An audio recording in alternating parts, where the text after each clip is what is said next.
December. Sabi din ni Tadeo, one of my friends, na isa ring kaplantito. Kumbaga sa Ate Jo is also a kaplantita. Mahilig siya sa mga halaman. Kasi plants do really make a person happy. So itong halaman na to guys, alam ko ang tawag dito. This is called bromeliad.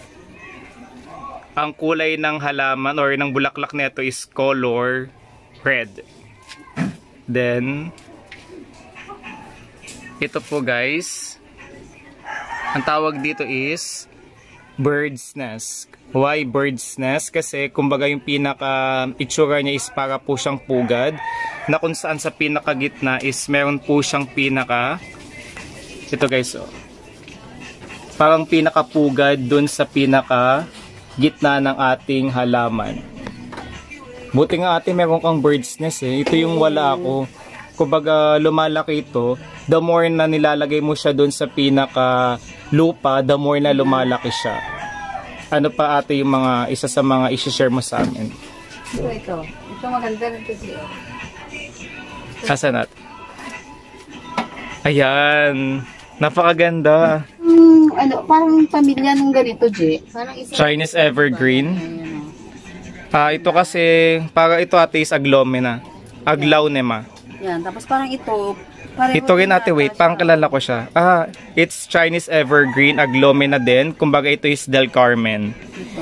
So, ang pagkakaiba niya guys, doon sa pinaka dahon is meron po siyang pula. Combination siya ng dark green at ng dark pink or tapos ayan red. Yung bulaklak. Parang then, bulaklak wow.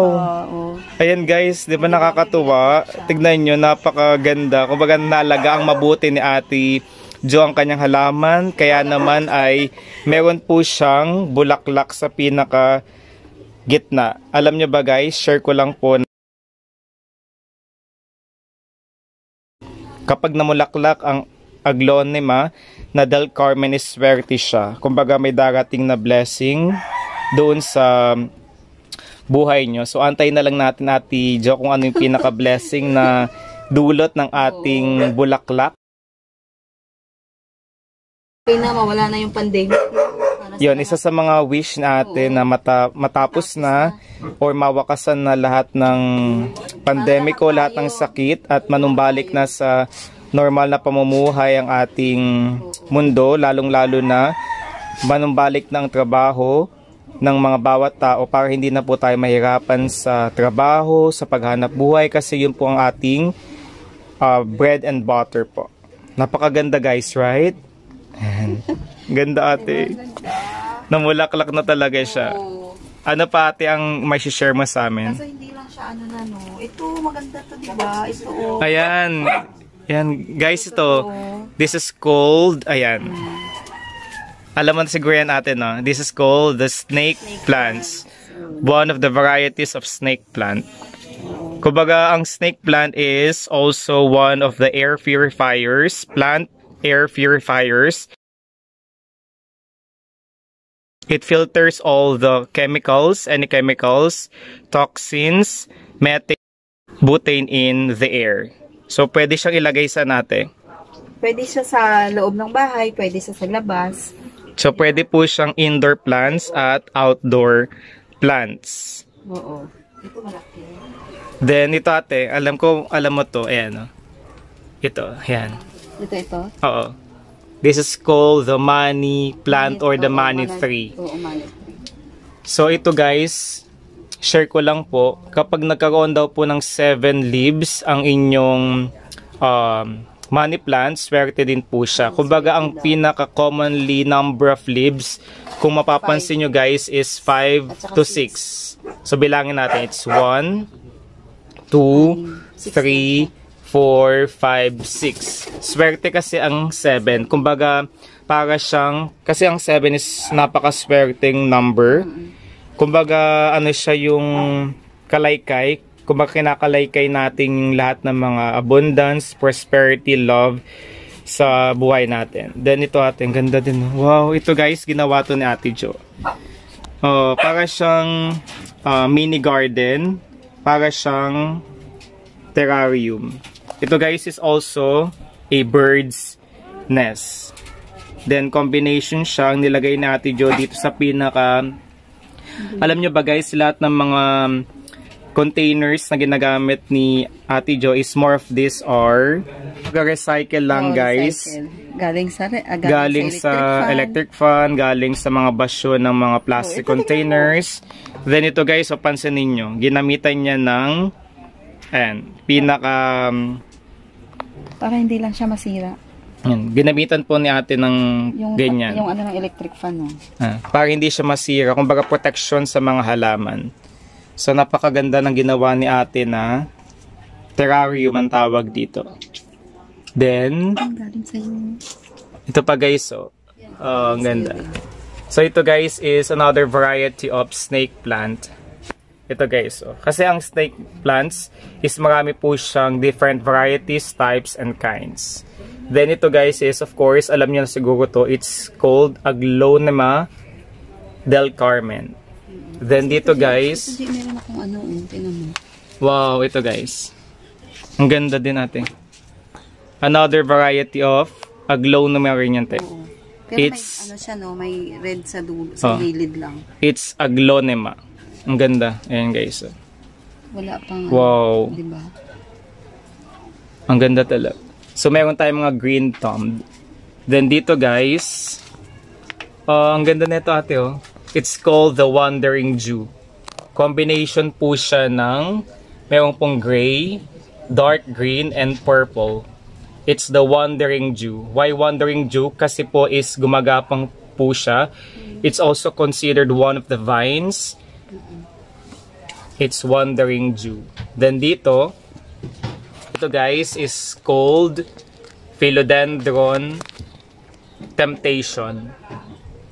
Kasi ang philodendron din guys is meron po siya maraming varieties and also different types and kinds. Then dito ate, ayan.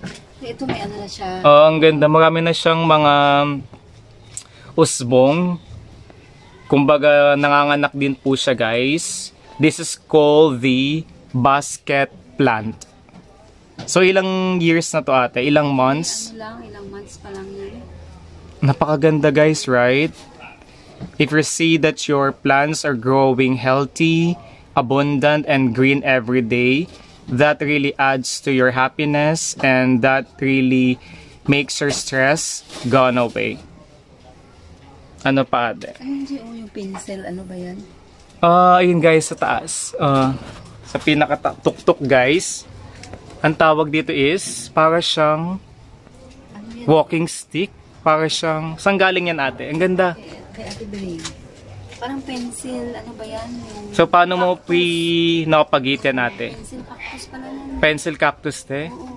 Wow, pag ano te, bigyan mo ako. Ang ganda. So, tinusok mo lang ate. So, this is one of the plants that is considered, you can propagate this by means of stem cutting.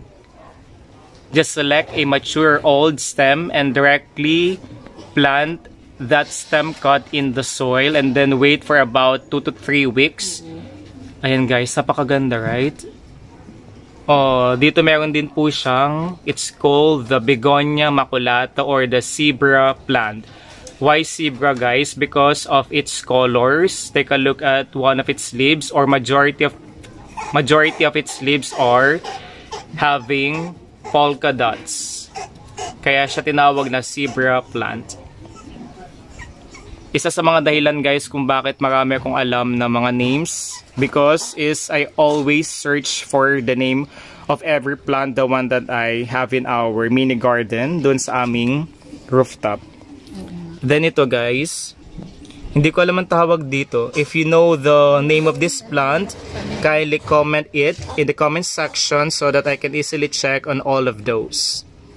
And guys, madami po siya mga maliliit na, I think this is alocasia te. Ganda Nilagay na ate dun sa pinaka, ayan, mug ng, mug. ayan, cartoon character. Ayan, dito rin sa kabila guys. Diba? Napakaganda ng simple garden ni Ate Jo. Ayan. Then dito guys, it's another money plant or money tree. Then ito guys, meron din po siyang silver queen and silver queen sansevieria or snake plant. Then ito guys is another Chinese evergreen. Oh, napakaganda ate, promise.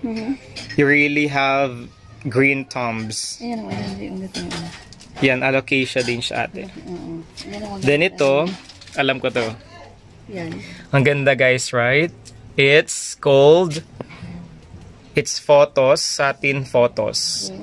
Satin. Alam mo, no? Combination of dark green and gray. You know what guys, this is one of the rarest photos. Not all people have this kind of photos. It's satin photos. Ganda ate, promise.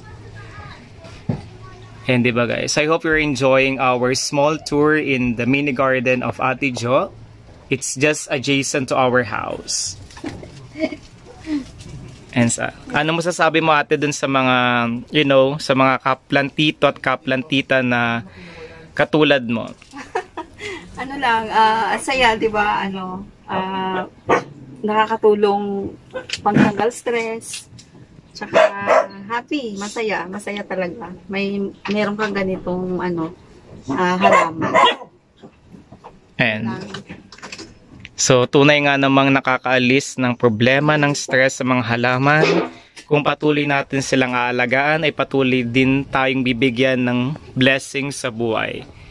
Aside from these plants, they give us more energies, more positive vibes in life. Also, blessings are coming along our way if we tend to take care all of this. So, ayun guys, I think that's it for today. Thank you so much for all the love and the support that you're giving me every time you're watching my reaction videos, daily vlogs, garden updates, and more. So, ayan ate. Thank you. Bye. So, yan sa Ate Jo. Salamat po Ate Jo for this opportunity na tinur mo kami sa iyong mini garden. So guys, I also do hope that you enjoy our small tour. Continue praying for those people who still need love, prayer, and support. Until next time, God bless us all. Keep the faith high above all forever. Enjoy the rest of your day. Bye-bye until next time.